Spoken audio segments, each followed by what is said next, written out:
বর্ধমান স্টেশনে হুড়োহুড়িতে পদপিষ্ট সেই খবর, সেদিকে নজর রাখবো। বর্ধমান স্টেশনে পদপিষ্ট হয়ে জখম 6 জন, আহতরা বর্ধমান মেডিকেলে ভর্তি। যে সময় পরিস্থিতি তৈরি হয়েছিল, কি পরিস্থিতি তৈরি হয়েছিল দেখুন একবার আপনারা। বর্ধমান স্টেশনে হুড়োহুড়িতে পদপিষ্ট।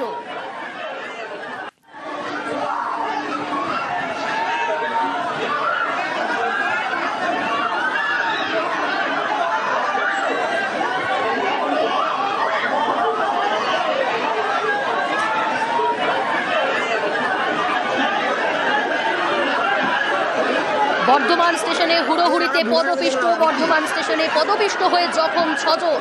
শরদিন্দু রয়েছে একেবারে সরাসরি আমার সঙ্গে। শরদিন্দু, কখন এই হুড়োহুড়ি ঘটনা ঘটলো, কেন এরকম পরিস্থিতি তৈরি হলো?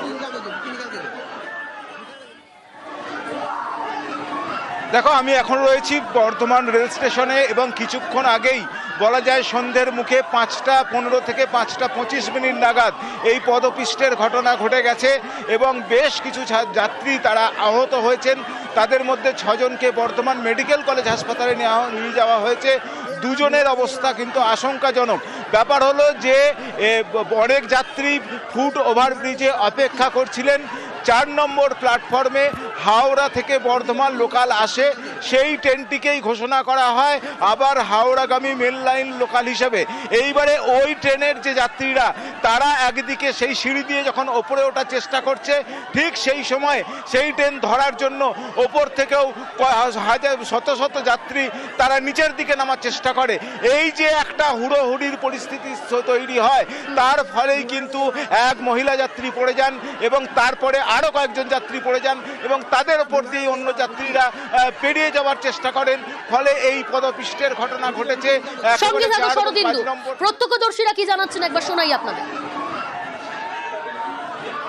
সিঁড়ির মধ্যে ভিড় জমেছে, যারা হাওড়া দিয়ে নেমেছে ওরা যাবে আসানসোল বা রামপুরহাট গাড়ি ধরার জন্য, রামপুরহাট আসানসোলরা ওরা হাওড়া যাওয়ার জন্য ছোটাছুটি করছে। সিঁড়ির মধ্যে প্রচুর জাম লেগেছে, উপর দিয়ে চাপাচাপি বেশি হয়েছে। 6-7 দুটো গাড়ি এসছে একবারে, উপর দিয়ে চাপটা বেশি এসছে, তার মধ্যে ধাক্কামুক্কি হয়েছে। তার মধ্যে অনেক জনের উপরে অনেক জনের চেপে গেছে। আমি নিজেই দোকান দিয়ে ছুটে ওইখানে গেছি, কতজনকে টেনেছি। যখন টানছি দেখছি একজনের পাটা একদম হাড্ডিটা বাইরে চলে এসছে। এটার মধ্যে সিঁড়িটা একটু ছোট। 4 ও 5 নম্বর প্ল্যাটফর্মে সিঁড়িতেই বিপত্তি। 2 ট্রেনের যাত্রীদের মধ্যে হুড়োহুড়ি, আর এই হুড়োহুড়িতেই দুর্ঘটনা।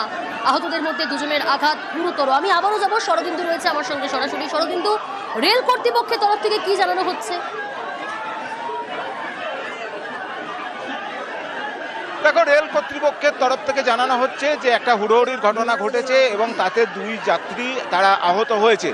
কিন্তু যাত্রীরা বলছেন এই ধরনের ঘটনা কিন্তু বর্ধমান রেল স্টেশনে এই প্রথম নয়, এর আগেও কিন্তু এই ধরনের পদপিষ্টের ঘটনা ঘটেছে এবং তারপরও কিন্তু বারবার বিষয়টি রেলের গোচরে আনা হয়েছিল। কিন্তু তারপরেও কিন্তু রেলের তরফে যা করণীয় সেগুলো কিন্তু করা হয়নি। কি করা হয়নি না, যাত্রীরা বলছেন যে তাদেরকে সময়ে ট্রেনের ঘোষণা করা হয় না। যদি আগাম তাদের জানানো হতো যে কোন ট্রেন কোন প্ল্যাটফর্মে আসছে, তাহলে তাদের সিঁড়ি দিয়ে নামার ক্ষেত্রে হুড়োহুড়ি থাকতো না। সেক্ষেত্রে তারা সহজে অনেক আগে থেকেই নেমে পড়তে পারতেন। কিন্তু এই স্টেশনে যাত্রীদের বরাবরের অভিযোগ যে সময়ে ঘোষণা না হওয়ার জন্যই একটা সমস্যার মধ্যে, হুড়োহুড়ির মধ্যে পড়তে হয় যাত্রীদের এবং এর আগেও সেই কারণে পদপিষ্টের মতো ঘটনা ঘটেছে এবং আজও আবারও এই রবিবার ছুটির দিনেই এই ঘটনা ঘটে গেল। তারা বলছেন এই ধরনের ঘটনা অফিস টাইম বা অফিস থেকে ফেরার সময় সন্ধ্যের দিকে কিন্তু প্রতিদিনের ঘটনা ঘটে, এরকম ভিড় হয় এবং যে কোনো বর্ধমান স্টেশনে পদপিষ্ট হয়ে জখম 6, আহতরা বর্ধমান মেডিকেলে ভর্তি। ট্রেনে উঠতে গিয়ে হুড়োহুড়িতে দুর্ঘটনা। 4 ও 5 নম্বর প্ল্যাটফর্মে সিঁড়িতে বিপত্তি। 2 ট্রেনের যাত্রীদের মধ্যে হুড়োহুড়িতে দুর্ঘটনা। আহতদের মধ্যে 2 জনের আঘাত গুরুতর। আমি আবারও যাব, সরাসরি রয়েছে আমার সঙ্গে প্রতিনিধি শরদিন্দু। পূর্ব রেলের সিপিআর সঙ্গে আমরা কথা বলছিলাম, তিনি জানাচ্ছিলেন যে ঘোষণা যেমন করা হয় ঠিক তেমনই ঘোষণা করা হয়েছিল এবং একই সঙ্গে পদপিষ্টের কোনো ঘটনা ঘটেনি। কিন্তু যে ছবি আমরা দেখাচ্ছি দর্শকদের, একেবারে রীতিমতো হুড়োহুড়ি পড়ে গিয়েছে।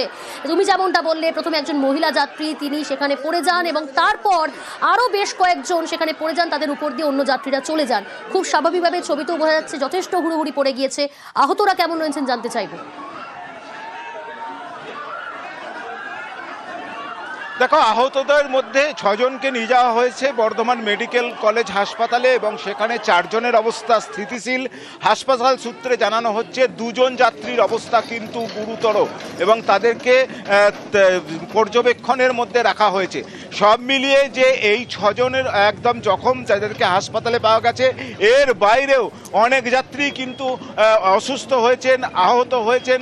এমনটা কিন্তু প্রত্যক্ষদর্শী যাত্রী যারা ছিলেন তারা কিন্তু বলছেন যে অনেকেই কিন্তু ঠেলাঠেলিতে অসুস্থ বোধ করেছেন, অনেকে শ্বাসকষ্ট বোধ করেছেন, অনেকে অসুস্থ যাত্রী, বয়স্ক যাত্রীও ছিল। এখন তাদের প্রশ্ন যে কেন প্রতিদিন এই সিঁড়িতে এত ভিড়, ঠেলাঠেলির মধ্য দিয়ে একটা জীবনের ঝুঁকি নিয়ে যাত্রীদের যেতে হবে।